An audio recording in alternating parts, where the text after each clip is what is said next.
pelaku berinisial OER. Polisi bergerak cepat dengan menangkap pemilik akun.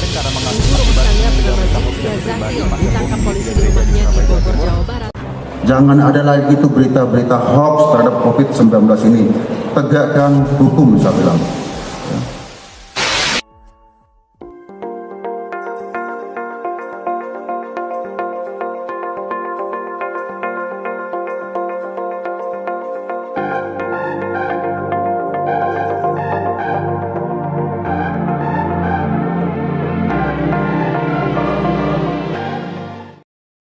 Indonesia adalah negara pengguna internet terbanyak ke-6 di dunia, dengan pengguna aktif internet sebanyak 88,1 juta pengguna internet. Selain itu, Indonesia juga pengguna Facebook terbanyak ke-4 di dunia setelah USA, India, dan Brazil. Sehingga tidak heran jika masyarakat banyak mengandalkan internet sebagai sumber informasi. Sayangnya, karena kebebasan di internet, cukup banyak hoaks yang tersebar dengan cepat di sekitar kita. Apa itu hoaks? Hoaks adalah informasi palsu yang dibuat untuk dipercayai secara luas sebagai fakta. Intinya, hoaks adalah kebohongan. Hoaks didesain untuk menyebar dan menjadi viral.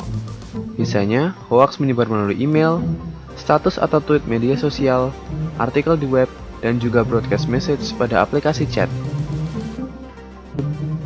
Lalu, bagaimanakah cara kita bisa mengidentifikasi hoaks? Pertama, hoaks biasanya memiliki judul yang heboh dan membuat penasaran. Hoaks juga paling sering ditemukan pada konten dengan muatan agama, politik, tokoh terkenal, dan juga peristiwa yang sedang hangat diperbincangkan. Selain itu, foto atau video yang digunakan biasanya berkualitas rendah atau sudah tidak murni karena telah diedit. Tak lupa juga, kata-kata yang provokatif dan sering mengandung unsur mengemis, like dan share. Oleh karena itu, agar kita tidak tertipu, kita harus siap dengan beberapa cara.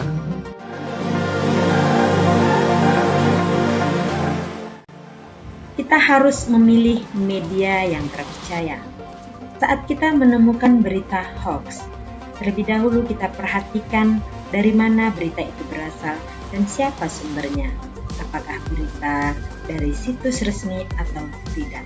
Jika sumbernya hanya satu, sebagai pembaca, kita tidak bisa menemukan gambarannya.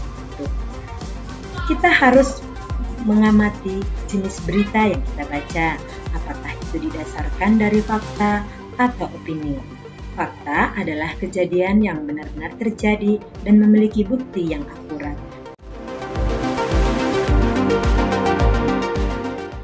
Baru ini saya membaca berita hoaks di media sosial, di Instagram maupun di Facebook. Dan juga saya sudah mendengar banyak diperbincangkan masyarakat bahwa vaksin dapat menyebabkan kelumpuhan. Langkah pertama yang saya lakukan yaitu mencari fakta dan cek keaslian fotonya pada sumber-sumber media terpercaya, misalnya di internet. Untuk itu, kita harus tetap waspada pada berita-berita yang beredar dan meresahkan masyarakat. Tentunya, kita harus melakukan cek fakta dan yang paling penting, cek keaslian fotonya pada sumber berita terpercaya maupun media lainnya.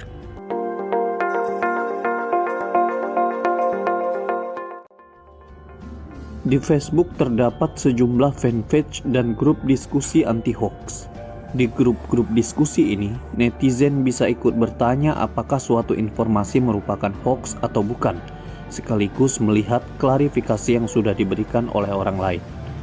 Semua anggota bisa ikut berkontribusi, sehingga grup berfungsi layaknya crowdsourcing yang memanfaatkan tenaga banyak orang.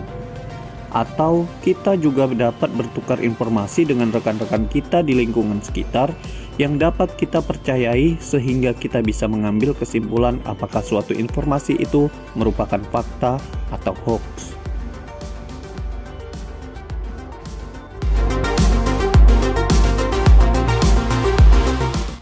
Hoax seringkali menggunakan judul sensasional yang provokatif, misalnya dengan langsung menuding jari ke pihak tertentu. Isinya pun bisa diambil dari berita media resmi, hanya saja diubah-ubah agar menimbulkan persepsi sesuai yang dikehendaki sang pembuat hoax. Oleh karenanya, Apabila menjumpai berita dengan judul provokatif, sebaiknya Anda mencari referensi berupa berita serupa dari situs online resmi. Kemudian bandingkan isinya, apakah sama atau beda. Dengan demikian, setidaknya Anda sebagai pembaca bisa memperoleh kesimpulan yang lebih berimbang.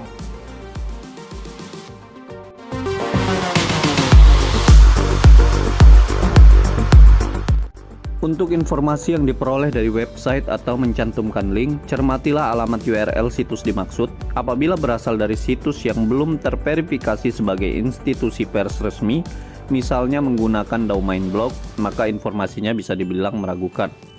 Menurut catatan Dewan Pers di Indonesia, terdapat sekitar 43.000 situs di Indonesia yang mengklaim sebagai portal berita.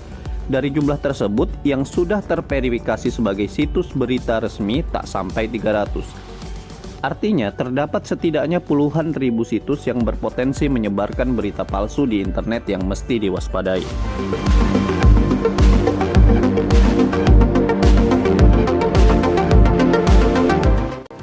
Saya, Jenderal Polisi Dr. Andes Listio Sigit Prabowo MSI, Kepala Kepolisian Negara Republik Indonesia, mengucapkan Selamat Hari Pers Nasional tahun 2021. Semoga pers senantiasa menjadi garda terdepan dalam mencerahkan masyarakat sebagai pilar keempat demokrasi, serta membantu Polri dalam menangkal timbulnya hoaks dan ujaran kebencian yang mengancam kehidupan berbangsa dan bernegara, sehingga turut membangkitkan semangat kebinekaan yang mendorong produktivitas dan optimisme bangsa. Sekian dan terima kasih. Wassalamualaikum warahmatullahi wabarakatuh. Om Santi.